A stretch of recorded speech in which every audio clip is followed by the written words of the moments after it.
ওই মুহূর্তে ইব্রাহিম নবী যখন এই কথা বলল, এবার নমরুদে ডাক দিয়া কয়, ইব্রাহিম নবী যেহেতু এমন ভাবে ধর্ম, এই বানানো ধর্ম ইব্রাহিম নিয়ে চলে আসছে, এখন একটা কাজ করা লাগবে গো, ইব্রাহিম নবীর দুনিয়া থেকে বিদায় করে দেওয়া লাগবে। এবার বিরাট বড় একটা গর্ত করলেন। এই গর্ত কইরা এবার গর্তের উপরে সুন্দর করে এমন ভাবে লাকড়ি দিয়া গর্তটার সাজাইছে, আর নিচের মধ্যে কেরাসিন দিছে। এই কেরাসিন দিয়া এমন ভাবে উপাদানটা রেডি করে রাখছে। ইব্রাহিম নবী যখন নমরুদের তলব করছে, ইব্রাহিম গিয়ে ইব্রাহিমকে বলবা, ইব্রাহিম নবী ইব্রাহিম যেন আমি নমরুদের কাছে এমন ভাবে চলে আসে। এবার নমরুদ এমন ভাবে যে মাত্র ইব্রাহিম নবীর তলব করলেন, ইব্রাহিম নবীর তলব করার পরে ইব্রাহিম নবী তার কথা শুনে এমন ভাবে চলে আসলেন। আয়েশা দেখতেছে নমরুদের কাছে আয়েশা ইব্রাহিম নবী ডাক দিয়ে কই, নমরুদ বলো না কেন আমাকে তলব করেছো? ডাক দিয়ে বলতেছে, কেন তলব করেছি জানো রে? আজকে তোমার একটা শেষ সময় দিলাম, তুমি তোমার ধর্মে থেকে আমার ধর্মে চলে আসো। ইব্রাহিম নবী কই, নমরুদ ও নমরুদ রে, আমারে মারতে পারবা, আমারে কাইটা কষি কষি কইরা দিতে পারবা, এরপরে আমি ইব্রাহিম নবী আমি তোমার কাছে আত্মসমর্পণ করব না, আমার প্রয়োজনে জীবন দিয়ে দেব, এরপর আমি তোমার কাছে ঈমান দিব না। এবার ইব্রাহিম নবী এবার যেই মাত্র না কইরা দিছে, এবার নমরুদের সুন্দর করে একটা ফন্দি বেঁধেছে। এবার ওই লাকড়ির মধ্যে আগুন ধরাইয়া ইব্রাহিম নবীর আগুনের ভিতরে ফালাইয়া দিছে। যেই মাত্র ইব্রাহিম নবীরে এমন ভাবে আগুনের মধ্যে ফালাইয়া দিছে, সমস্ত পশুগুলা জ্বরের মাধ্যমে উড়ে গেছে, আপনার আর কোনো পশু রইল না। এবার আয়ুব নবী ডাক দিয়া বলতেছে, পশু দেওয়ার মালিক হলো আমার আল্লাহ, নেওয়ার মালিক আমার আল্লাহ। আরে আল্লাহ আল্লাহ আল্লাহ আল্লাহ আল্লাহ আল্লাহ পাগল মন একবার আরো ভাবলে না যায় তোর হইব রে বন্ধন। মাশাআল্লাহ আল্লাহ পাগল মন একবার আর ভাবলে না যায় তোর হইব রে বন্ধন। মাশাআল্লাহ আল্লাহ আল্লাহ আল্লাহ তুই মরিলে সঙ্গের সাথে, তুই মরিলে সঙ্গের সাথে পাইবি নায়ক যৌবন পাগল মন। মাশাআল্লাহ আল্লাহ আল্লাহ একবার আর ভাবলে না রে তোর হইব যে মরণ। মাশাআল্লাহ আল্লাহ আল্লাহ আল্লাহ মন রে বন্ধু বান্ধব বাঁচে যত, জানা যাই যাবে শত শত, আদার গরে কেউ তো যাবে না। মন রে মাশাআল্লাহ আল্লাহ আল্লাহ ওই কবরে সঙ্গের সাথে, ওই কবরে সঙ্গের সাথে আমার নবী তোরে তোর পাগল মন। মাশাআল্লাহ আল্লাহ আল্লাহ একবার আর ভাবলে না রে তোর হইব যে মরণ।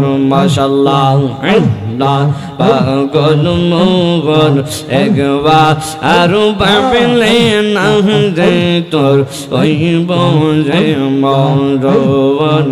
মাশাআল্লাহ আল্লাহ আল্লাহ আল্লাহ আল্লাহ আল্লাহ আল্লাহ আল্লাহ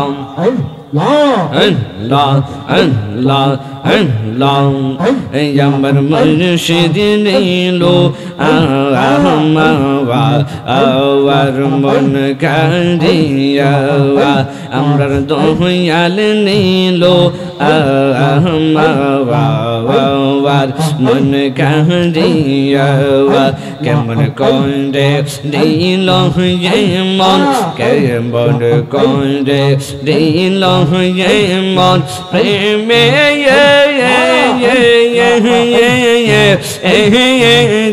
ডাক দিয়া মুর্শিদ আমরা রেজবিহিনীরো আমার মন কাঁদিয়া মারহাবা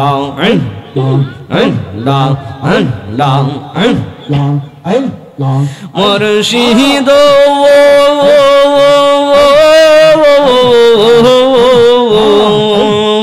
তুমনিয়া শান্তে গুয়ামার জীব অনগেল বইয়া এই জীবনের কি দাম আছে এই জীবনের কি দাম আছে যদি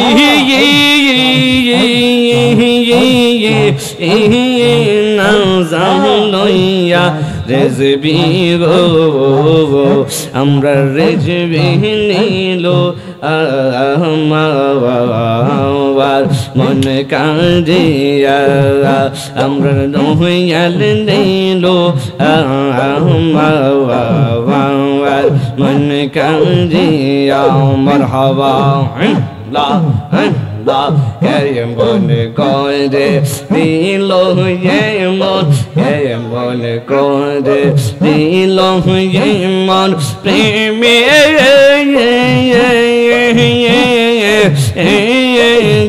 ডাক দিয়া মুর্শিদ আমরা দয়াল নিলো আমার মন কাঁদিয়া মারহাবা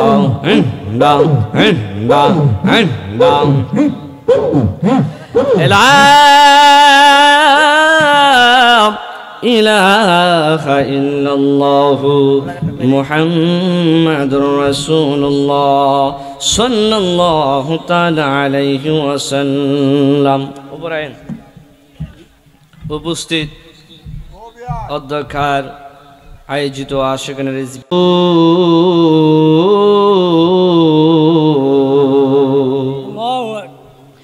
আল্লাহ রাব্বুল আলামিন বলেন, জিন এবং মানুষ সৃষ্টি করেছি একমাত্র আমি আল্লাহ রাব্বুল আলামিনের ইবাদত বندگی করার জন্য। আমি আল্লাহ ডেন্ডারবাজি করার জন্য এই পৃথিবীতে আমি আল্লাহ মানুষ বানাই নাই। মাস্তানি করার জন্য আমি আল্লাহ এই পৃথিবীতে মানুষ বানাই নাই। ডেন্ডারি করার জন্য আমি আল্লাহ দুনিয়াতে মানুষ বানাই নাই। আমি আল্লাহ রাব্বুল আলামিন এই দুনিয়াতে মানুষ পাঠিয়েছি আমি আল্লাহর ইবাদত করবে। যে যত বেশি ইবাদত করবে সে তত বেশি আল্লাহর কাছে সুদর্শন পুরুষ, আল্লাহর কাছে অত্যন্ত ভালো মানুষ হিসেবে গ্রহণযোগ্য হবে। আর যেই ব্যক্তি আল্লাহর দ্বীনের পথে চলে, আল্লাহর দেওয়া পথ মতে চলতে পারে, আমার আল্লাহ রাব্বুল আলামিন তার জন্য জান্নাত নামক একটা পুরস্কার রেখেছে। কথা বলুন ঠিক কিনা? ঠিক। আর আল্লাহর দেখানো পথে মত, যেই পথ আল্লাহ নিষেধ করেছে, আল্লাহ বলেছে ওই দিকে তুমি যাও না। বান্দা বেশি বেশি এই পথে যায়, আমার আল্লাহ রাব্বুল আলামিন তার জন্য জাহান্নামটা বরদাস্ত করে রেখেছে। বন্ধুরে আমার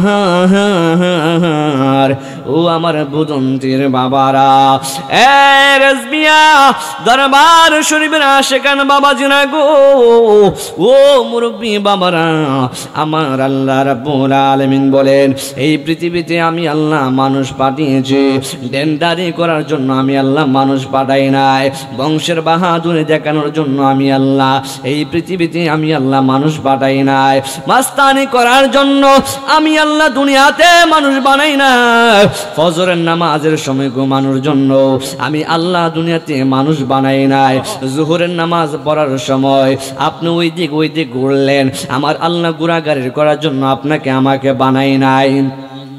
এই জন্য আল্লাহ বলেন এই পৃথিবীতে যতটা নবী রাসূল দুনিয়াতে এসেছে প্রত্যেকটা নবী রাসূলকে আমার আল্লাহ ধৈর্যের মাধ্যমে পরীক্ষা করেছেন। আমার আল্লাহ রাব্বুল আলামিন প্রত্যেকটা ধৈর্যশীল মানুষের সঙ্গে আছে, আল্লাহ রাব্বুল আলামিন প্রত্যেকটা ধৈর্যশীল মানুষের সঙ্গে আছে। এই পৃথিবীতে যতটা মানুষ যতটা নবী রাসূল আমার আল্লাহ এই দুনিয়ার ভিতরে পাঠিয়েছেন প্রত্যেক নবী রাসূলকে আমার আল্লাহ ধৈর্যের মধ্যে পরীক্ষা নিয়েছে। আমার আল্লাহ রাব্বুল আলামিন পরীক্ষা নিতে যাইয়া ইব্রাহিম নবীর পরীক্ষা নিতে যাইয়া ইব্রাহিম নবীর 10টা পরীক্ষার মধ্যে ফালাইছে। এই 10টা পরীক্ষার মধ্যে ফালাইয়া ইব্রাহিম ছিল শুধু ইব্রাহিম না, এই 10টা পরীক্ষা দিয়া আমার আল্লাহ তারে উপাধি দিয়েছেন ইব্রাহিম খলিলুল্লাহ। চিৎকার মেরে কি বলা যাবে না সুবহানাল্লাহ? আমার আল্লাহ রাব্বুল আলামিন আদম নবীকে সফিউল্লাহ উপাধি দান করেছে, ইব্রাহিম নবীরে খলিলুল্লাহ উপাধি দান করেছে, আমার আল্লাহ মুসা নবীকে কালিমুল্লাহ দান করেছে, কিন্তু আমার নবীরে দান করেছেন হাবিবুল্লাহ। হাবিবুল্লাহ এবং কালিমুল্লাহর মধ্যে পার্থক্য আছে না না? কেমন পার্থক্য জানেননি? হাবিবুল্লাহ কেমন আর সফিউল্লাহ কেমন আর রুহুল্লাহ কেমন আর খলিলুল্লাহ কেমন জানেননি? আমার নবী রাহমাতুল লিল আলামিন কেমনিতে হাবিবুল্লাহ এমনিতে হয় নাই, হাবিবুল্লাহ এমনিতে হয় নাই। আমার আদম আলাইহিস সালাতু ওয়াস সালাম সফিউল্লাহ উপাধি পেয়েছে, মুসা নবী কালিমুল্লাহ উপাধি পেয়েছে। মুসা নবীও যদি কালিমুল্লাহ উপাধি পায় কিন্তু আল্লাহকে স্বয়ং সরাসরি দেখতে পারে নাই। ইব্রাহিম খলিলুল্লাহ যদিও খলিলুল্লাহ উপাধি পায় না কেন, কিন্তু আল্লাহ রাব্বুল আলামিনের সঙ্গে সরাসরি সাক্ষাৎ হয় না। কথা বলুন ঠিক কিনা? ভিতরে সাউন্ডটা বাড়াই দেন না ভাই। আল্লাহ রাব্বুল আলামিন এক একজন নবীর এক এক ভাবে পরীক্ষা নিয়েছে। হাবিবুল্লাহ কেমন হাবিবুল্লাহ নবী জানেননি? হাবিবুল্লাহ নবী ডাইরেক্ট আমার আল্লাহর সঙ্গে সরাসরি মোলাকাত। বন্ধু রে বন্ধু রে আমার বাবারা, একদিন দুই দিন তিন দিন নই, ইব্রাহিম নবীরে আমার আল্লাহ 10টা পরীক্ষার ভিতরে ফেলাইছে। এর মধ্যে 1 নম্বর পরীক্ষা হলো নমরুদ ইব্রাহিম নবীরে আগুনের কাছে নিয়ে গেছে। নমরুদ ইব্রাহিম নবীরে ডাক দিয়ে কই, ইব্রাহিম রে তুমি কি এমন ধর্ম মানুষের কাছে প্রচার করো? ইব্রাহিম নবী কয়, নমরুদ ও নমরুদ রে আমি কি এমন ধর্ম পালন করি জানুনি? যে আল্লাহ আমাকে বানিয়েছে, যে আল্লাহ তোমাকে বানিয়েছে, যে আল্লাহ এই কুল কায়নাতটা বানাইছে, যে আল্লাহ সব কিছু বানাইলো, যে আল্লাহ সব কিছু বানানোর মালিক, এই আল্লাহর দিন আমি প্রচার করি। এই আল্লাহর প্রথমত মানুষকে চলার জন্য আমি ইব্রাহিম নবী মানুষদেরকে পথ দেখায়া দেয়। ওই মুহূর্তে ইব্রাহিম নবী যখন এই কথা বলল, এবার নমরুদে ডাক দিয়া কয়, ইব্রাহিম নবী যেহেতু এমন ভাবে ধর্ম এই বানানো ধর্ম ইব্রাহিম নিয়ে চলে আসছে, এখন একটা কাজ করা লাগবে গো, ইব্রাহিম নবীর দুনিয়া থেকে বিদায় করে দেওয়া লাগবে। এবার বিরাট বড় একটা গর্ত করলেন। এই গর্ত কইরা এবার গর্তের উপরে সুন্দর করে এমন ভাবে লাকড়ি দিয়া গর্তটার সাজাইছে, আর নিচের মধ্যে কেরাসিন দিছে। এই কেরাসিন দিয়া এমন ভাবে উপাদানটা রেডি করে রাখছে। ইব্রাহিম নবী যখন নমরুদের তলব করছে, ইব্রাহিম গিয়ে ইব্রাহিমকে বলবা, ইব্রাহিম নবী ইব্রাহিম যেন আমি নমরুদের কাছে এমন ভাবে চলে আসে। এবার নমরুদ এমন ভাবে যে মাত্র ইব্রাহিম নবীর তলব করলেন। ইব্রাহিম নবীর তলব করার পরে ইব্রাহিম নবী তার কথা শুনে এমন ভাবে চলে আসলেন। আয়েশা দেখতেছে নমরুদের কাছে আয়েশা ইব্রাহিম নবী ডাক দিয়ে কই, নমরুদ বলো না কেন আমাকে তলব করেছো? ডাক দিয়ে বলতেছে, কেন তলব করেছি জানো নি? আজকে তোমার একটা শেষ সময় দিলাম, তুমি তোমার ধর্মে থেকে আমার ধর্মে চলে আসো। ইব্রাহিম নবী কই, নমরুদ ও নমরুদ রে, আমারে মারতে পারবা, আমারে কাইটা কষি কষি কইরা দিতে পারবা, এরপরে আমি ইব্রাহিম নবী আমি তোমার কাছে আত্মসমর্পণ করব না, আমার প্রয়োজনে জীবন দিয়ে দেব, এরপর আমি তোমার কাছে ঈমান দিব না। এবার ইব্রাহিম নবী এবার যেই মাত্র না কইরা দিছে, এবার নমরুদের সুন্দর করে একটা ফন্দি বেঁধেছে। এবার ওই লাকড়ির মধ্যে আগুন ধরাইয়া ইব্রাহিম নবীর আগুনের ভিতরে ফালাইয়া দিছে। যেই মাত্র ইব্রাহিম নবীরে এমন ভাবে আগুনের মধ্যে ফালাইয়া দিছে, ইব্রাহিম নবী শুধু একজনের উপরে ভরসা করেছে, জবানটা কোলে কন্যা তিনি কে, এ আওয়াজ মানি না, জবান কোলে কোন তিনি কে। ইব্রাহিম নবী কয়, আল্লাহ ও আমার আল্লাহ গো, এই পৃথিবীতে আমি তোমার ধর্ম প্রচার করার জন্য, তোমার বাণী মানুষের কাছে পৌঁছে দেওয়ার জন্য আমি মানুষদেরকে এমন ভাবে দ্বীনের দাওয়াত দেই, এই জন্য ইব্রাহিম নবী আমার আগুনে ফালাইয়া মারার চেষ্টা করতেছে গো আল্লাহ। ও আল্লাহ, আল্লাহ গো, আল্লাহ গো, ও আমার আল্লাহ, এখন একমাত্র বাঁচানোর মালিক হইলা তুমি আল্লাহ। এখন যদি তুমি আমারে এই আগুন থেকে না বাঁচাইতে পারো, আজকে তাহলে তোমার ধর্ম প্রচার শেষ হয়ে যাবে। এবার নমরুদ যেই মাত্র ইব্রাহিম নবীর এমন ভাবে আগুনে ফালাইয়া দিছে, ইব্রাহিম নবীর আগুনে ফালাইয়া নমরুদ এমন ভাবে নাচতেছে আর নাচে, তার প্রজাদেরকে নিয়ে এমন ভাবে নাচে। এবার কিছুক্ষণ পরে তাকায়া দেখে রে, ইব্রাহিম নবীরে যেই আগুনের ভিতরে ফালাইছিল, এই আগুনটা ফুলের বাগান হয়ে গেছে। চিৎকার মেরে কন্যা সুবহানাল্লাহ। ওরে প্রেম করেছে ইব্রাহিম নবী আর নমরুদের আগুনে পড়ে গো, ঠিক কিনা? আহা, আল্লাহর পাগল হইলে, নবীর পাগল হইলে, ওলি প্রেমিক হইলে আগুন শরীর ছুঁইব না, কথা কোন ঠিক কিনা বলো? প্রেম করেছে ইব্রাহিম নবী আর নমরুদের আগুনে পড়ে গো, ওরে আগুন হইল ফুল বাগিচা পশম নবীর, পুরে না প্রেম তো। জবান করলে কোন, এটা কিন্তু অনেক আগের গজল, এগুলো আগে মুরব্বীরা বৈশা বৈশা গাইতো, ঠিক কিনা বলুন? নবীর প্রেমিকেরা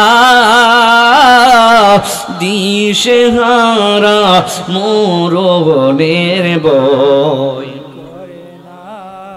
প্রেম তো মরে না। ওরে ওরে ওরে প্রেম করেছে আয়ব নবী তার সনে রহিমা বিবি গো, ওরে 18 সাল কি রাখাইলো প্রেম তবু চারলো না, প্রেম তো বাবা কন্যা নবীর প্রেমিকেরা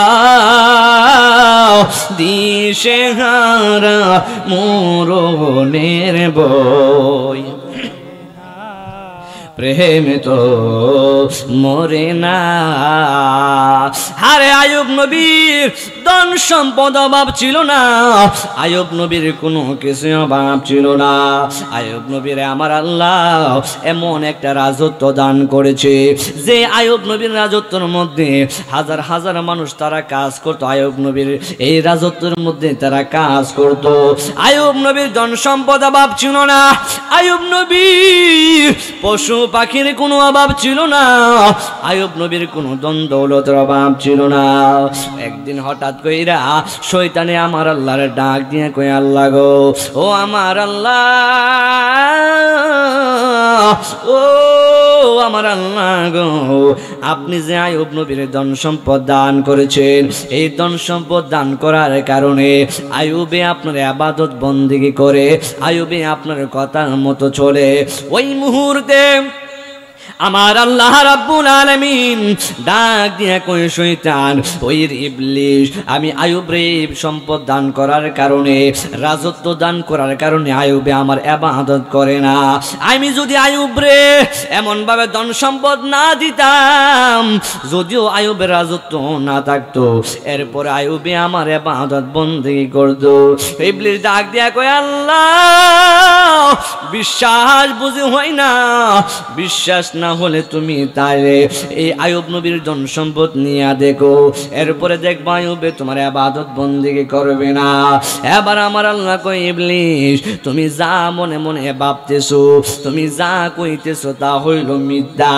এবার ইবলিস ডাক দেখো, ও আমার আল্লাহ, এমন একটা শক্তি দান করো যে শক্তি দান করলে আমি আয়ুব নবীরে বুলাইতে পারবো। এবার শয়তান যেই মাত্র আমার আল্লাহর এই কথা বললেন, আমার আল্লাহ বলছে, ঠিক আছে, তোমারে আমি একটা পাওয়ার দিয়া দিলাম, আয়ুবের সম্পত্তি আমি নিয়ে নিব, এরপরে দেখবা আয়ুবে আমার ইবাদত বন্দেগী করব। শয়তান কই, আল্লাহ, দেখবা তুমি আয়ুবের ধন সম্পদ নিয়ে নাও, এরপরে দেখবা আয়ুবে তোমার ইবাদত বন্দেগী করবে নাও। এবার যেই মাত্র শয়তানে এমন কথা বললেন, আল্লাহ কই, শয়তান রে, আমি যদি আয়ুবের সমস্ত ধন সম্পদ নিয়ে নেয়, এরপরে আয়ুবে আমার ইবাদত বন্দেগী করব, ওই মুহূর্তে এবার আমার আল্লাহ রাব্বুল আলামিন, এবার আল্লাহ রাব্বুল আলামিন আয়ুব আলাইহিস সালামের সমস্ত পশুগুলা একটা জ্বরের মাধ্যমে এমন ভাবে উড়াইয়া দিছে, যেই মাত্র জ্বরের মাধ্যমে আয়ুব নবীর সমস্ত পশুগুলা এমন ভাবে যখন জ্বরের মাধ্যমে উড়াইয়া দিছে, এবার আয়ুব নবী আল্লাহর ইবাদতের মধ্যে মশগুল হয়ে গেল। এবার আয়ুব নবীর কাছে খবর গেছে, নবী গো, আপনার সমস্ত ধন, আপনার সমস্ত পশুগুলি জ্বরের মাধ্যমে উড়ে গেছে গো নবী। হ নবী, নবী ও নবী ও নবী ও, ও মায়ার নবী, সমস্ত পশুগুলায় আপনার জ্বরের মাধ্যমে উড়ে গেছে। আয়ুব নবীর কাছে খবর গেছে, নবী গো, সমস্ত পশুগুলা জ্বরের মাধ্যমে উড়ে গেছে, আপনার আর কোনো পশু রইল না। এবার আয়ুব নবী ডাক দিয়া বলতেছে, পশু দেওয়ার মালিক হলো আমার আল্লাহ, নেওয়ার মালিক আমার আল্লাহ। আরে যে আল্লাহ দিছে এই আল্লাহ আবার নিছে, এতে আমার অধৈর্য হওয়ার কোনো কারণ। আয়ুব নবী এখানে ধৈর্য ধরছে, আল্লাহর সাথে শয়তানে মোকাবেলা করছে। আল্লাহ এই সম্পদ, ধন সম্পদ দিছেন দিকা, আয়ুব নবীরে রাজত্ব দান করছেন দিকা, এই জন্য আয়ুব নবী আপনার ইবাদত করে, নাইলে আয়ুব নবী এই ইবাদত করলো না। আল্লাহ কই, না, আমি যদি আয়ুব নবীর এই রাজত্ব যদি দান নাও করতাম, ধন দৌলত নাও দিতাম, এরপরে আয়ুবে আমার ইবাদত করতো। আল্লাহ কই, আপনি এগুলো নিয়ে দেহেন, হ্যাঁ করতো না। নাউজুবিল্লাহ কইতেন না। শয়তান রে শয়তান, প্রত্যেকটা নবীর সময় শয়তান ছিল, কথা কোন ঠিক কিনা বলুন। এবার আয়ুব নবীর আইয়ুব নবীর কাছে কবরে গেছে নবীজি। ও আইয়ুব নবী গো, আপনার সমস্ত পশুগুলা জ্বরের মধ্যে মরে গেছে। আইয়ুব নবী কয়ে আল্লাহর জিনিস আল্লাহ এমন ভাবে নিয়ে নিছে, আমার কোনো কিছু করার নাই। কয়েকদিন চলে গেল, এবার আইয়ুব নবী আল্লাহর ইবাদতে মশগুল হয়ে রয়েছে। এবার হঠাৎ করে একদিন কবরে গেল। আইয়ুব নবীর 4টা ছেলে সন্তান ছিল, 3টা কন্যা সন্তান ছিল।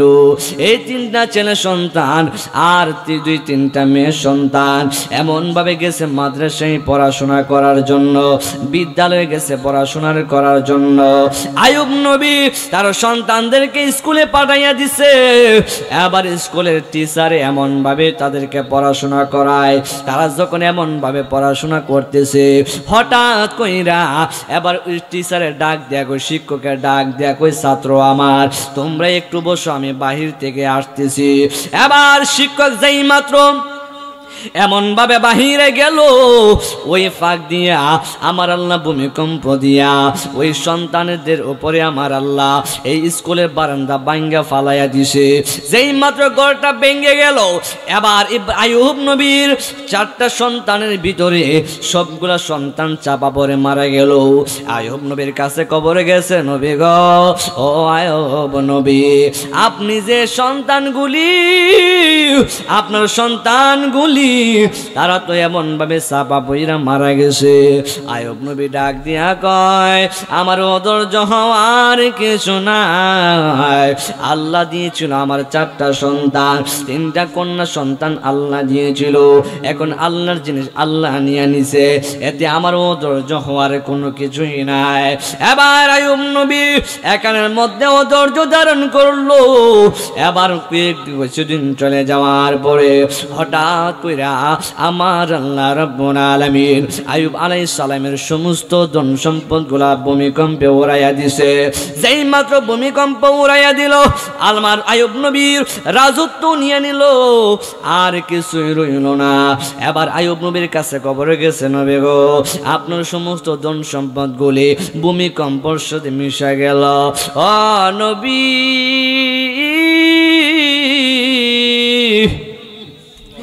ও আইয়ুব নবী গো, আপনার সমস্ত রাজত্ব ভূমিকম্পের সঙ্গে মিশে গেল। নাই নাই নাই, আইয়ুব নবীর ধন সম্পদ নাই, নাই নাই, আইয়ুব নবীর সমস্ত পশু নাই, নাই নাই নাই, সন্তান সন্তানি নাই, নাই রে কিছু নাই, সমস্ত সব কিছু আমার আল্লাহ নিয়ে নিছে। এবার আইয়ুব নবীর যে প্রজাগুলা ছিল, এই যে কাজের লোকগুলা ছিল, তারাও একের পর এক চলে যাইতেছে। এবার আমার আল্লাহ রাব্বুল আলামিন আইয়ুব নবীকে পরীক্ষা করার জন্য আমার আল্লাহ আইয়ুব নবীর শরীরের ভিতরে একটা টোসা ফালাইয়া দিছে। যেই মাত্র টোসা ফালাইয়া দিছে, টোসাটা পড়ার সঙ্গে সঙ্গে এমন ছোট্ট একটা টোসা আমার আল্লাহ আইয়ুব নবীর শরীরের ভিতরে পাঠাইয়া দিছে। এই মাত্র এমন ভাবে ছোট্ট একটা টোসা ফালাইয়া দিল, এই টোসাটা দিন দিন বড় হয়, আর দিন দিন বড় হয়, দিন দিন বড় হয়, বড় হইতে হইতে পুরোটা শরীরের ভিতরে পড়ে গেছে। সবটা শরীরের ভিতরে এমন ভাবে নিয়ে নিল। সাউন্ডে একটু বাবা বাড়াইয়া দে রে বাবা, ও বাবা ভিতরে সাউন্ডে একটু বাড়াইয়া দাও। এবার আইয়ুব নবী যখন পুরাটা শরীর টসা পড়ে গেছে, এবার আইয়ুব নবীর শরীরে টসা পড়ার পরে আমার আল্লাহ রাব্বুল আলামিন আইয়ুব নবীর শরীরের ভিতরে একটা ফোঁকা ফালাইয়া দিছে। এই ফোঁকায় একটা ফোঁকা ফালাইয়া দিছে। একটা ফোঁকা ফালানোর পরে আস্তে আস্তে অনেক গুণা ফোঁকা জন্ম নিয়ে নিতেছে। ওই দিক দিয়ে আইয়ুব নবীর 4টা স্ত্রী ছিল, 3টা স্ত্রী এমন ভাবে চলে গেল, 3টা স্ত্রী চলে গেল। এই স্ত্রীগুলা হলো লোভী স্ত্রী, ঠিক কিনা বলুন? ভিতরে সাউন্ড একটু বাড়ানো ভাই, একটু ইকু দিয়া দিও। হ্যাঁ, একটু ইকু দিয়া দিও, কিতা করবা নাই, একটু দূরে সরে বলুন আল্লাহুম্মা সাল্লি। কথা কইতে কষ্ট হইতেছে। আমানা মুহাম্মদ ওয়া আলা আলি সাইয়্যিদিনা আমার বুদন্থির বাবারা, আমার রেসবিয়াস কোনার যুবক ভাই, আইয়ুব নবীর পুরাটা শরীরের ভিতরে টুসা ফালাইয়া দিছে। একটা ফুকার এমন ভাবে ডাক দে, আইনা এমন ভাবে আইয়ুব নবীর পুরাটা শরীরে ফুকা ধরছে। 4 জন বিবি ছিল, 3 জন বিবি চলে গেছে, রাজত্ব নাই বিদায়, ধন সম্পদ নাই দিকে 3 জন বিবি চলে গেল। এবার আইয়ুব নবী যখন এমন ভাবে শরীর অসুস্থ নিয়ে পড়ে রয়েছে, দিন যায় রাত যায়, হঠাৎ করে গ্রামের মানুষ ডাক দিয়া কয়, ও রহিমা, তোমার স্বামী রে লইয়া তুমি এখান থেকে চলে যাও। ডাক দিয়া কয়, এলাকাবাসী, ও এলাকাবাসীরা, কয়েকটা দিনের সময় দেন না, আমি আমার স্বামীর লইয়া চলে যাবো। এবার আইয়ুব নবী যখন এমন ভাবে অসুস্থ হয়ে পড়ে রইল, এবার রহিমা বিবির এবার আইসা এলাকাবাসী ডাক দিয়া কই, ও রহিমা, তোমার স্বামীর লইয়া কান থেকে চলে যাও, তোমার স্বামীর জিনিসগুলো আর আমাদের দেখতে ভালো লাগে না, এমন ভাবে কিরাফুক পাইরা গেছে, এইগুলো দেখলো বড় বই লাগে, এইগুলা দেখলো বড় ঘৃণা লাগে, তোমার স্বামীর তুমি চলে যাও। বিবি রহিমা ডাক দিয়া কই, এলাকাবাসী, একটা দিনের সময় দেন, এরপরে আমি আমার স্বামীকে নিয়ে চলে যাব। এলাকাবাসী ডাক দিয়া কই, রহিমা, একটা দিনের সময়ও তোমার দেওয়া যাবে না, এই মুহূর্তে তুমি তোমার স্বামীর লয়া চলে যাও। এবার কিতাবের ভিতরে এসেছে, রহিমা বিবি আইয়ুব নবীর এমন ভাবে একটা চাটাই নিছে, চাটাই লয়া এমন ভাবে আইয়ুব নবীর এমন ভাবে শরীরটা রাখছে, কারণ পুরাটা শরীরের